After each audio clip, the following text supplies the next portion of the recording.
ఆనాడు ఏ ఇంట పెళ్లి జరిగిన గాని గౌరవంగా మత్తు గమ్మత్తుగుండేది.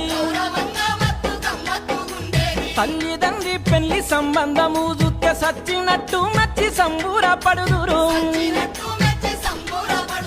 ఇవేమి రోజులు పాడు బీడుగాను సినిమాల చిత్రమో చదువు